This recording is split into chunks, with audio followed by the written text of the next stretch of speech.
Hey guys, how are you doing today? Welcome to my first ever YouTube video slash MLB podcast. Uh, Today I'm going to be speaking mainly about the big free agent signings that have happened in the 2022 slash 2023 MLB offseason. To start it off, I'm going to be talking about my favorite team, the Philadelphia Phillies, a team that I love with all of my heart, that broke my heart in the World Series. However, they regained it after thinking about how far they did come after the long playoff drought that they had. Um, Came up just short, had a chance, and unfortunately got ruined by the Houston Astros. I do want to congratulate Houston Astros and their fans for sticking it out with them, even though all the years they have been called cheaters. Uh, but to start it off, I do want to start off with the notable free agent signings for the Philadelphia Phillies. The first one that I do want to start off with is Mr. Trey Turner himself. He signed an 11-year deal worth $300 million. This was the guy that the Philadelphia Phillies wanted the whole entire offseason. Every Phillies fan, every fan page that I watch, they sat there, they kept on posting, please go get Trey, please go get Trey, please go get Trey. The only other person that they wanted was maybe Dansby Swanson, but the main guy that they really wanted was Trey Turner because we needed to have a replacement at shortstop. We needed our shortstop replacement after, we knew we were getting rid of Gene, so we needed to replace him. Trey Turner played 160 games last season. He had 101 runs, 100 RBIs, 194 hits, 21 home runs, and he averaged a 298. I'd say that's pretty good. He played pretty well with the Dodgers. A big thing with Trey Turner is his speed, though, and I think that could be very useful for us. And I think he will do a great job at shortstop. We're probably going to move Bryson Stott over to second, which I think will be good. I think he might struggle at second base at first, but I don't think so. I think he'll adapt to second base pretty quickly, and I think him and Trey Turner will get on the same page and do well. He was able to get on the same page with Didi at first too, so just remember that he played well with Didi. I think he will play very well with Trey Turner.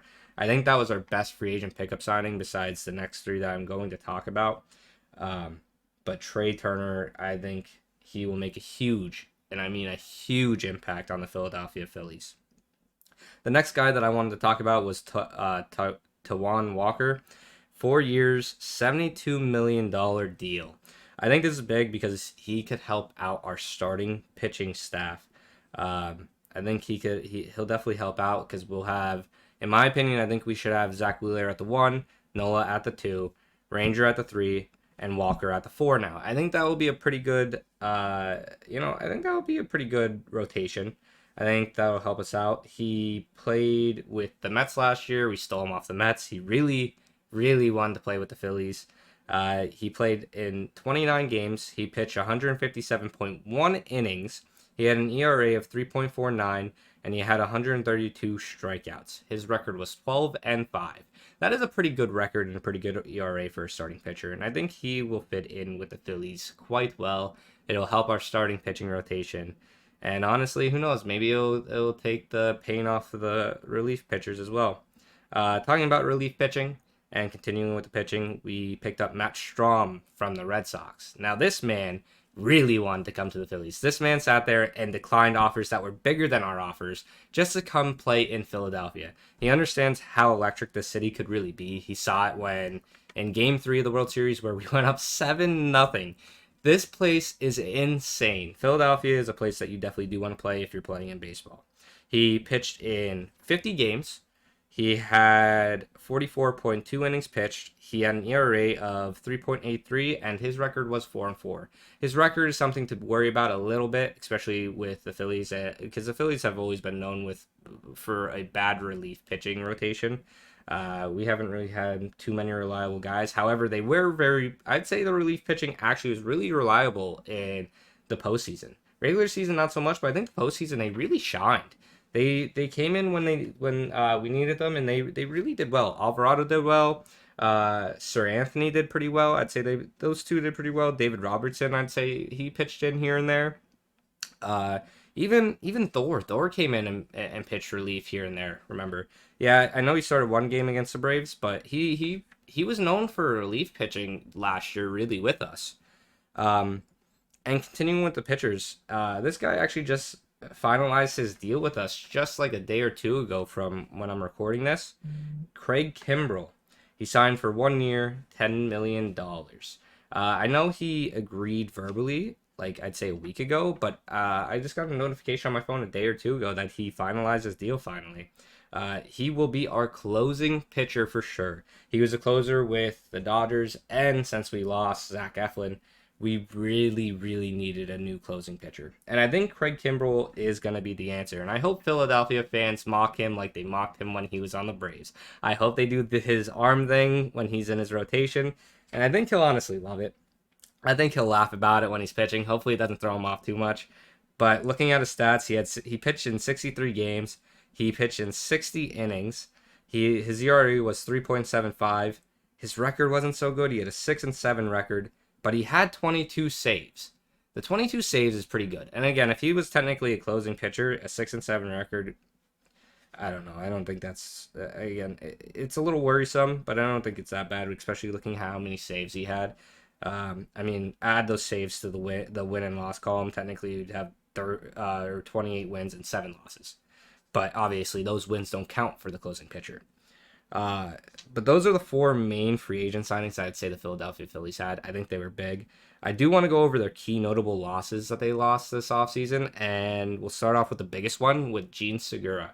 I think Gene was so lively in Philadelphia. This man killed it in the playoffs, especially against the Braves and the Padres. He showed up big time for us. He helped us big time. Um, However, I do think we did get an improvement with Trey Turner. I hope we did. I am sad to see Gene go. We will be playing him a lot next season since he signed with Miami. I hope he does well in Miami. I really do. I love Gene. The next notable loss that we had was Zach Eflin. I hope he does well in Tampa. Again, another Florida guy going to Tampa.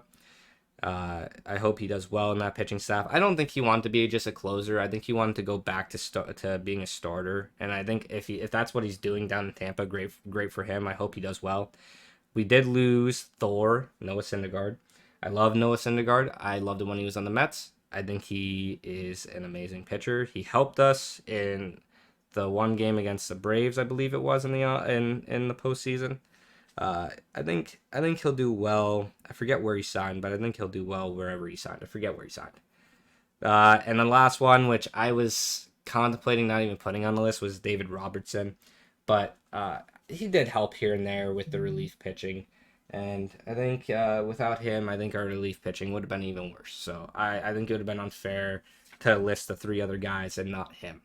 But those are definitely the notable losses that we definitely lost, and the notable free agent signings that we signed during the 2022/2023 offseason. All right, so let's start getting into the other notable free agent signings that we had in the 2022/2023 MLB offseason. The first one, and I honestly think probably the biggest one, is obviously Aaron Judge goes back to New York. Uh, if you guys remember, there was a leaked tweet out by I forget who it was. He tweeted out saying that Aaron Judge is gonna sign with the Giants, and everybody was freaking out. Yankees fans were going into depression. Um, but I thought it was funny that he had to take that tweet down, and then I think the next day or so, or even that day, Aaron Judge signs with back to the Yankees. I do feel bad for Giants fans though, because Giants fans don't deserve that. They had two free agents that they tried to sign this year, and it just didn't work out for them. But yeah, he decided to head back to the Yankees. His contract is a 9-year contract worth $360 million.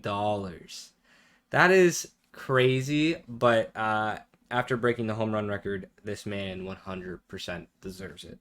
Um, he definitely deserves a big deal, and I'm glad he's decided to stay loyal to New York. Coming up from the Rail Riders, watching him play at the Rail Riders Stadium, I got to personally watch him play, and then seeing him play with New York and actually do well with them. It's nice to see. The guy deserves the money. The guy deserves the contract.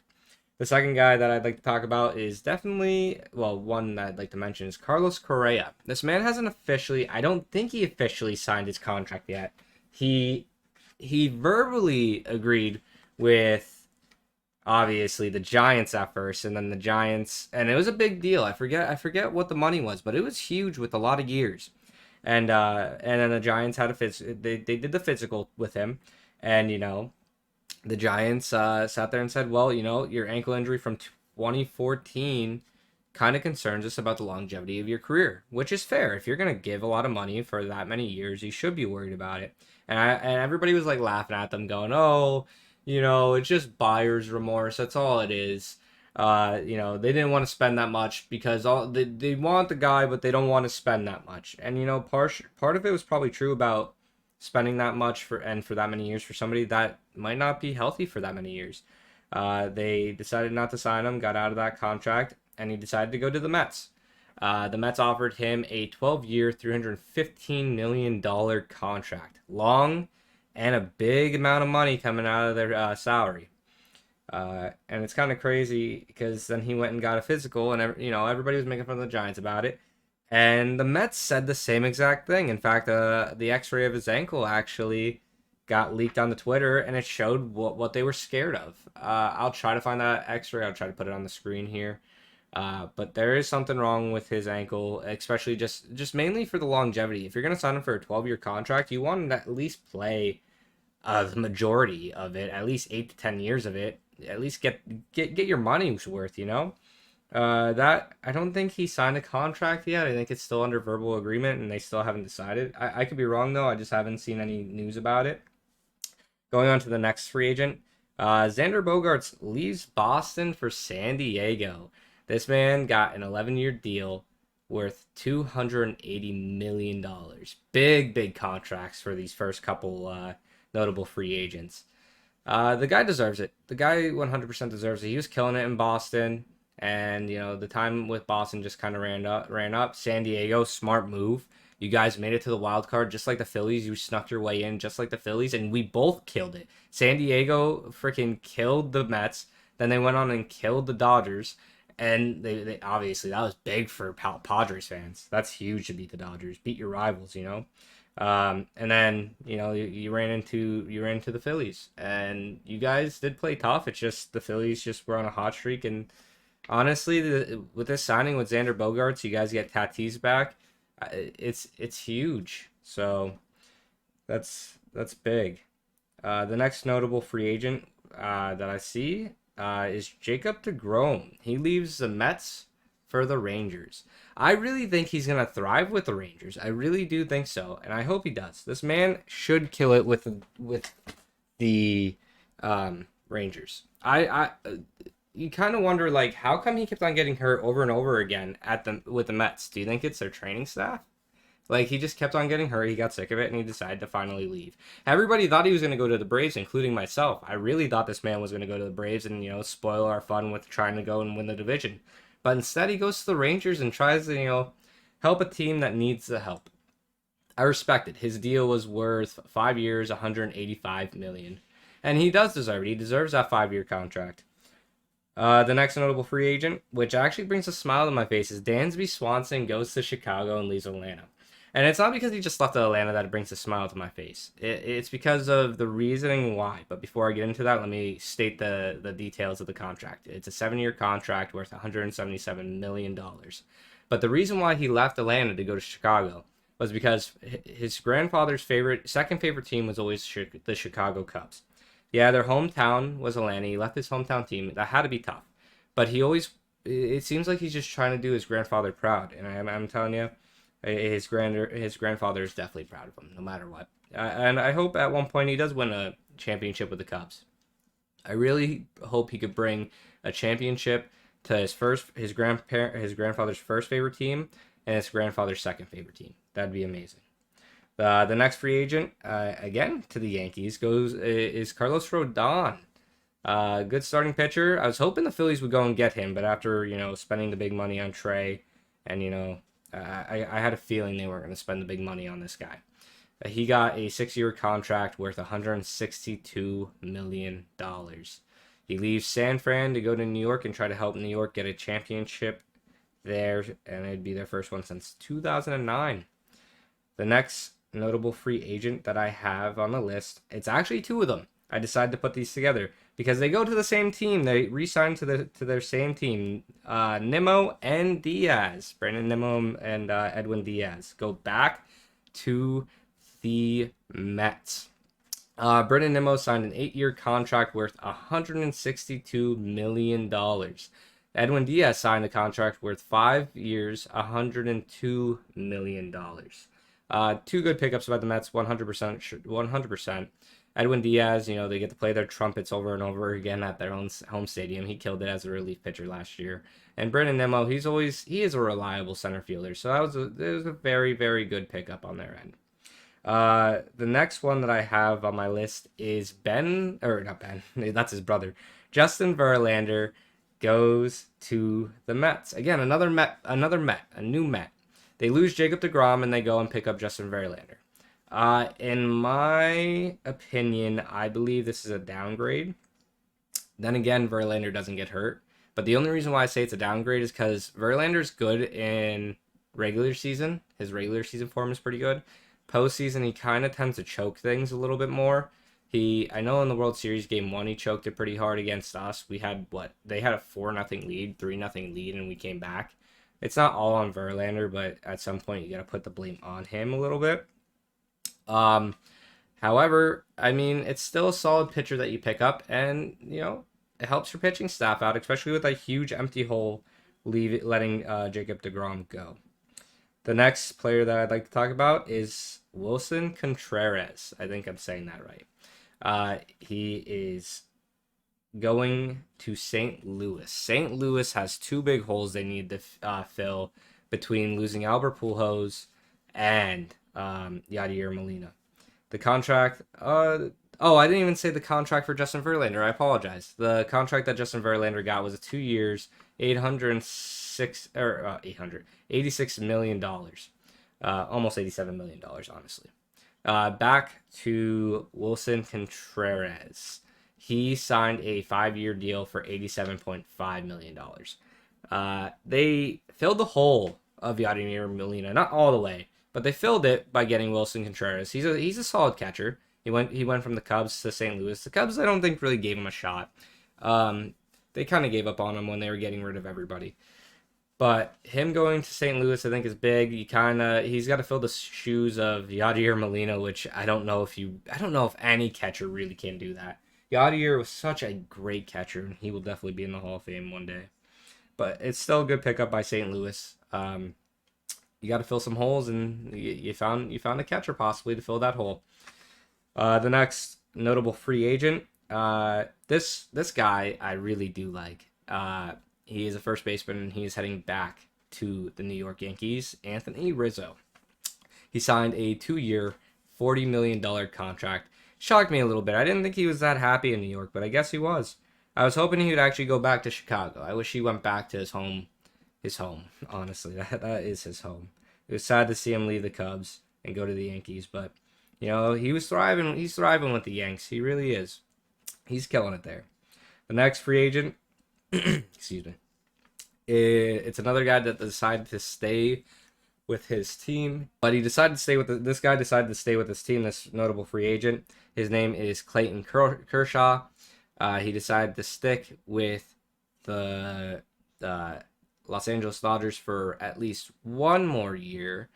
I'm trying to look at his contract. I cannot find it for some reason. It is right here. He signed a 1-year deal with the Dodgers worth $20 million. I think he's really on the end of his career, so he's just going year by year now, which I don't blame him. You could only play it for so long, even though you love the sport all your life. He probably played it all his life. You could only play it for so long. And honestly, I think it's coming to an end. However, let's talk about a former Dodger now that decided to go join a different team. Cody Bellinger. He actually decided to head to Chicago for a year, and the contract is worth $17.5 million. Another good pickup by Chicago. Chicago had a pretty good offseason, actually. But that's a big pickup for Chicago. Now they're really trying to get back into that playoff picture. It's a very good pickup for them to try to actually fight again. Now, this guy is a former Yankee that we're actually going to be talking about next. It is Joey Gallo. Well, technically former Dodger because he went from the Yankees to the Dodgers. Um, he is going over to Minnesota. He decided to sign a 1 year deal worth $11 million. Again, another 1 year deal. I think that's just Minnesota sitting there saying, "Well, we saw what he did with the Yankees. We just kind of want to make sure that he's gonna be good. Maybe we'll sign him for more if he proves himself." I thought he did pretty well with the Dodgers. I didn't see really that big of a problem with him. With the Yankees, there was a big problem. It just didn't work out for some reason. But I think he found a home with Minnesota. Hopefully, he stays there for the rest of his career now, and hopefully, he thrives. The next notable free agent, another guy that I actually do like, Jock Peterson. He is staying with the San Francisco Giants for another year. Very, very good pickup by the Giants. I know the Giants went out and picked up Michael Conforto to try to add to the outfield since they did not successfully get Judge. So they sit there and pick up Jock Peterson for left field on a 1 year 19,650,000 contract. Pretty good pickup by San Fran. I just don't know if they added enough to really do anything next year, unfortunately. Now that was the last notable free agent signing that I had for around the league. But there's the thing that I want to talk about real quick are there's two free agents that didn't contractually sign anywhere, technically. One guy I've already mentioned, it's Carlos Correa. Yes, he had. I don't think he signed a contract. I hope I'm not sounding dumb here. I think he verbally agreed, and they're still worried about it a little bit. Um, and hopefully within the next couple weeks, hopefully he gets signed. Hopefully the ankle isn't that big of a problem. But the other guy that I want to talk about is one of my favorite pitchers. I might take some heat about this. Um, However, I do feel like it is necessary to still discuss him because he's one of the better pitchers in the league. Trevor Bauer. Um, the Los Angeles Dodgers are looking to get rid of him because people in the clubhouse just aren't fond of him, which I think is, I don't know. I think he's electric, man. And I hope a team does sign him and he starts to do better. Um, I know he's very controversial because of what happened. I have my own opinion on it that I'm not going to share. And it's fine to have disagreeing opinions, and we'll just agree to disagree on it. But I do like Bauer. I think he is an amazing baseball pitcher, and he's an electric player wherever he goes. All right, so let's get into the last two things I do want to talk about for this video. This isn't about free agent signings. This isn't about players. This is actually about just some of the organizations. There's only two more things I do want to talk about, and the first thing that I really, really want to talk about is the Minnesota Twins' new uniforms. I heard that they wanted to try to rebrand, do a new logo, and they kind of did so. They kept the logo they have a little bit, but they also changed it up. They made it like an all white logo. They also added a new logo that's just the M, and it looks like maybe a star above it. And what I'm reading is it says that it is a new logo paying homage to Minnesota State motto. I do not know the motto. Obviously, if you're a diehard Minnesota Twins fan, you'll probably know about it. I like the new jerseys. They're plain, they're simple, and they work. They really do. My favorite one is probably the all white with the red twins across the chest and the number right below it. I think that one looks the nicest. I think the one that looks the worst is probably the gray and the pinstripe. I don't think that looks too good. I do like the Twin Cities uniform. I think that's good. I don't know if that's their City Connect. I don't think so. But if it is, they did it. Yeah, it's good. That's the one with the dark blue hat and just the white T and the C. They did a good job with it. I know a lot of fans out there made fun of it, but they usually make fun of it anyways. They didn't really rebrand the logo, I would say. Like the M, I guess, is new. But is that their main logo? Because I see the TC on it. And I don't know. I don't mind these. I think they're plain. Baseball is meant to be plain simple, and like, yeah, you have like the nice outrageous, you would say, uniforms, kind of like you have the Padres City Connect, but that's what the City Connects are about. They're meant to change things up. The main uniforms are meant to sit there and, look classy. I mean, baseball was always technically that gentleman's sport, America's pastime. It's meant to look very nice. It's meant to look like a uniform. I think it looks really good. I think they did a good job. Not too much to complain about, honestly, in my opinion. The next thing that I do want to talk about, and I don't know how I feel about it, it is, and this is the last thing that we will discuss for this video slash podcast. It is the Royals introduce a new proposal for a new stadium. They're getting rid of the Kauffman Stadium. This brought a shock to me because I think the Kauffman Stadium looks nice to me. I don't know, maybe because I've never been there, but my friend's been there and he's always said how nice it is. It's one of the nicer ballparks. Um, they came out and they proposed a new downtown Kansas City ballpark, and it is worth $2 billion development, and they're asking help from the city and from the fans. Uh, Now the owner, I guess, is very committed to this, and he also, I guess, stated here in this article, he said that it would cost more to renovate Kauffman Stadium for use for a modern game day experience, and would likely cost more than a new open air ballpark. I don't get how building a $2 billion stadium, it would be less. It would cost less than renovating the ballpark. Because again, like I said, I know the photo is gonna pop up on the screen for you guys. I do think the new stadium looks beautiful. If they do exactly what it shows that's proposed, it does look beautiful. Do I think Kauffman Stadium looks better though? I do. I really do, and I feel like you have more memories there. I don't see. Again, it's like a thank you to the fans for sticking with them. The poor fans. I mean, I can't say poor fans because you guys had an amazing year in 2013. You came up short of the World Series, but then the next year you guys came back. You beat the Astros. I forget the other people that you beat, but then you beat the Mets in the World Series. You guys had a good couple of years, and then you guys got rid of your players because you just couldn't afford it. But this is kind of like a thank you, I guess, towards the fans for sticking with them. But at the same time, I don't see the reason to build a new stadium. I don't know. I guess so. It's downtown because Kaufman's not downtown, I guess.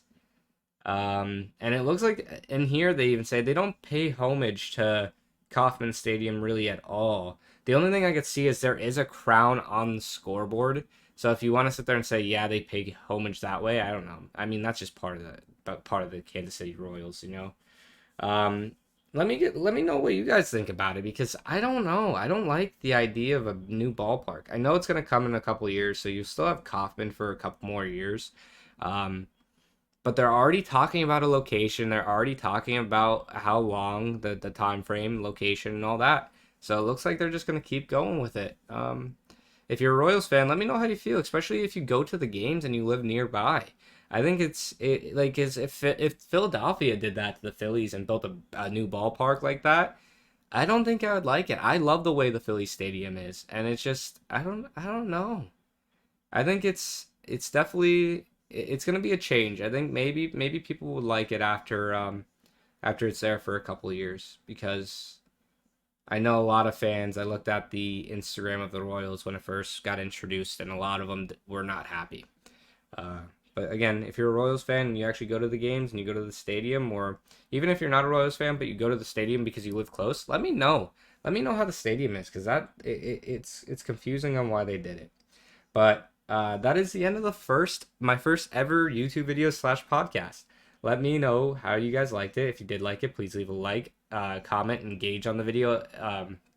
Also subscribe because I want to do more videos like this. This is strictly going to be podcast slash YouTube video of MLB stuff, the news around the league. I want to try to build this channel up just to be that. I'm thinking of making another YouTube channel for football, and that will be a separate one.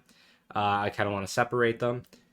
I'm a big sports fan. I have a passion for sports. But But also comment down below what you guys want me to talk about. Also interact with me. I'll do parts in these episodes now to answer your comments. I would love to engage with you guys. I'd love for you guys to maybe hop in a Discord call and we could do a YouTube video together. Who knows?